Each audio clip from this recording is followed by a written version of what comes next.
সমস্ত ছাত্রছাত্রীদেরকে Vidyasagar study centre YouTube channel এবং ফেসবুক পেজে আরও একবার স্বাগত জানাই। আজকে আমি তোমাদের কাছে উপস্থিত হয়েছি একটি নতুন ভিডিও নিয়ে।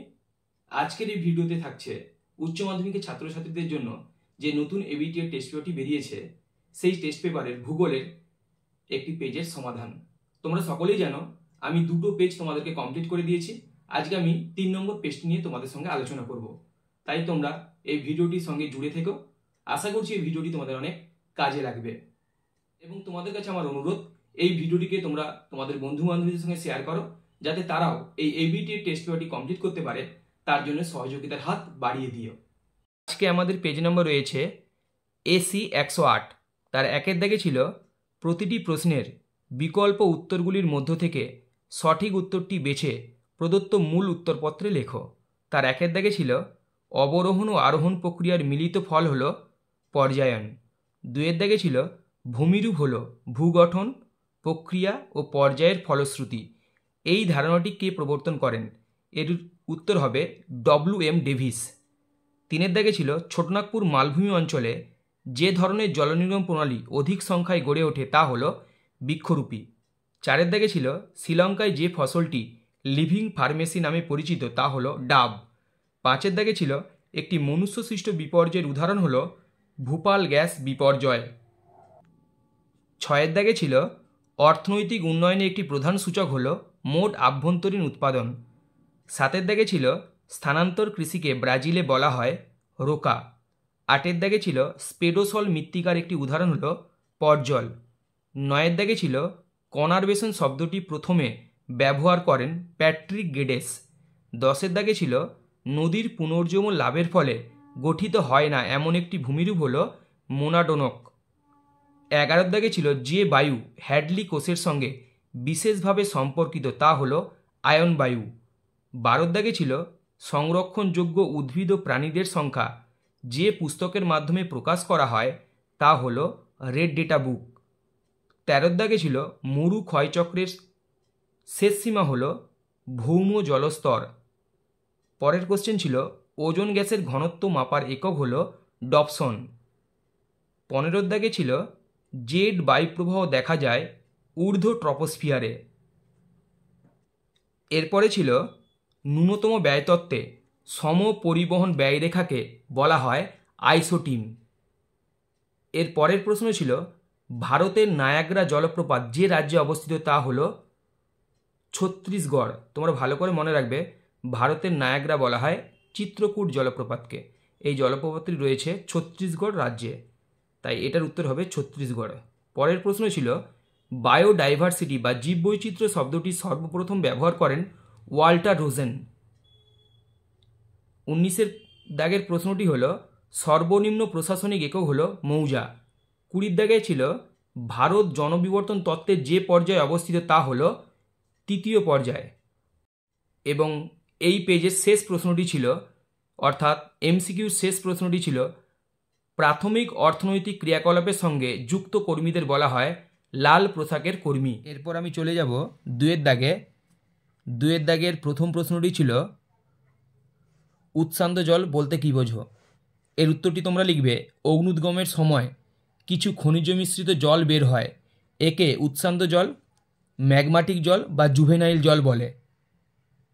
এর অথবাতে ছিল সোলাম কি? এর উত্তরটি হবে মৃত্তিকার এ এবং বি স্তরকে একত্রে সোলাম বলে।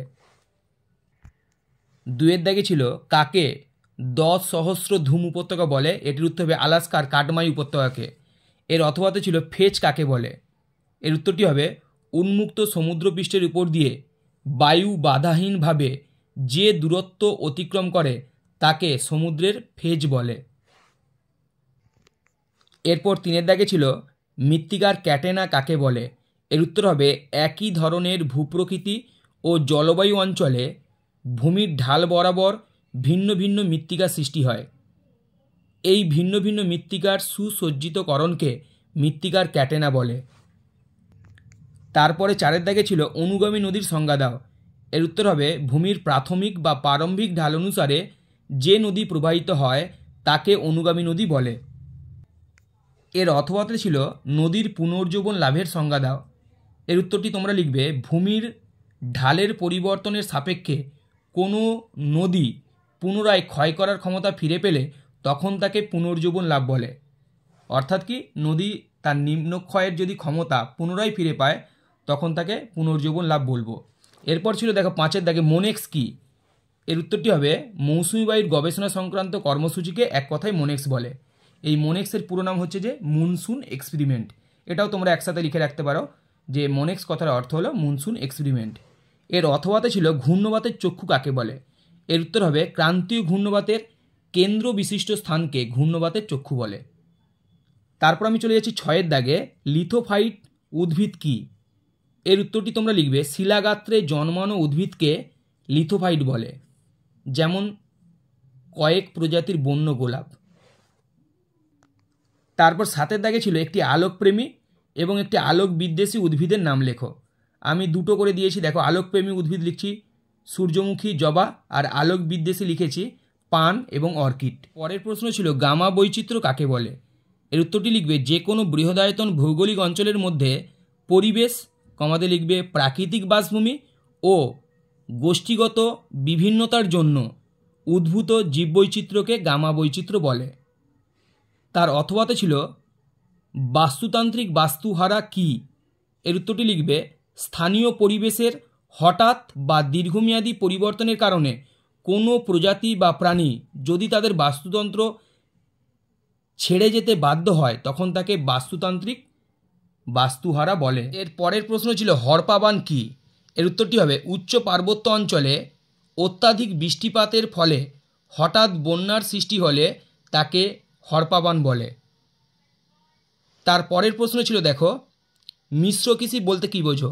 এর উত্তরটি তোমরা লিখবে যে কৃষি ব্যবস্থায় কৃষি ফসল উৎপাদনের সঙ্গে সঙ্গে পশুপালন করা হয় তাকে মিশ্র কৃষি বলে। এর অথবাতে ছিল পোমাম কালচার কি। এর উত্তরটি তোমরা লিখবে যে বাজার কেন্দ্রিক কৃষি ব্যবস্থায় সারা বছর বিভিন্ন ধরনের ফলের চাষ করা হয় তাকে পোমাম কালচার বলে। তোমরা এর সঙ্গে দেখে রাখবে ফ্লোরিকালচার কাকে বলে, যে ফ্লোরিকালচার মানে সারা বছর ধরে বিভিন্ন ধরনের ফুলের চাষ, আর ওলেরিকালচার মানে কি বিভিন্ন ধরনের শাকসবজি চাষ। এখানে দিয়েছিল পোমাম কালচার, এটা হচ্ছে বিভিন্ন ধরনের ফলের চাষ। আমি একটা ফল দিয়েছি যেমন কলা। এরপর দেখো পরের প্রশ্ন ছিল শ্বেত বিপ্লবের জনক কাকে বলা হয়। এটির উত্তর হবে ডক্টর ভার্গিস কুরিয়েন। তার পরের প্রশ্ন ছিল সবুজ গ্রাম কি।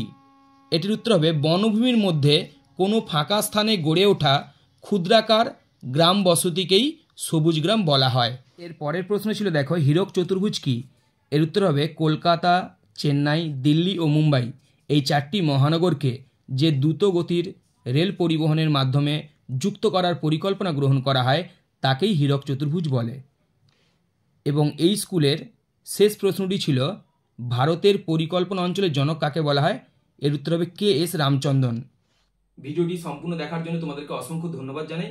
তোমরা যদি আমাদের এই ইউটিউব চ্যানেলে নতুন হয়ে থাকো তাহলে আমাদের চ্যানেলটিকে সাবস্ক্রাইব করবে এবং বেল অপশনটি ক্লিক করবে যাতে আমরা কোনো নতুন ভিডিও দিলে তোমরা তার নোটিফিকেশন পেতে পারো।